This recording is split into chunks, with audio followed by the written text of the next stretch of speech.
Hello বন্ধুগণ, আজও তোমাদের জন্য লয়ে এসেছি গরম গরম পকোড়া। তো চলো দেখা যাক কিভাবে পকোড়াটা বানালাম।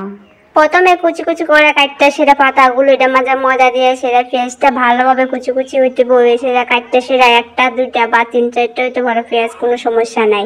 দেওয়া হয়ে গেছে গায়ের মধ্যে লবণ হলুদ আন্দাজ মতো দিয়া দিবা, দিয়ে সেটা ভালো করে মাখতে থাকবা।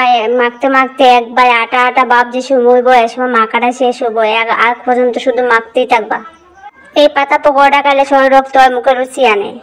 এর মধ্যে হয়ে গেছে আমার একটা তরকারিটা দেখাইছি না, এটা লামাইলে ময়ক্ষণে।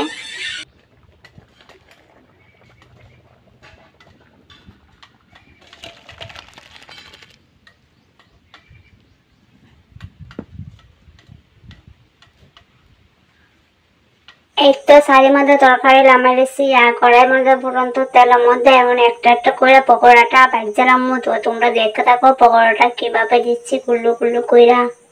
তারপর একটা গুল গুল করে দিয়ে লাইতেছি কড়াই, তোমরা দেখতে থাকো আর দেখে যদি ভালো লাগে অবশ্যই পাশে থেকো। আর এরকম পকোড়া বাড়িতে একবার হলে ট্রাই করে দেখো কতটা টেস্টি হয়। দেওয়া হয়ে যাচ্ছে সবটি আমার। তারপরে দেখবেন ওইটাছে ওইটাছে হওয়ার পরে উপরেটা হয়ে গেলে একটু পরে কিটা করবে, একটু পরে এই পাঁচটা উল্টাই দিবে, উল্টাই দিয়ে পরে দেখবেন হয়ে গেছে তারপরে লামাই নেবেন।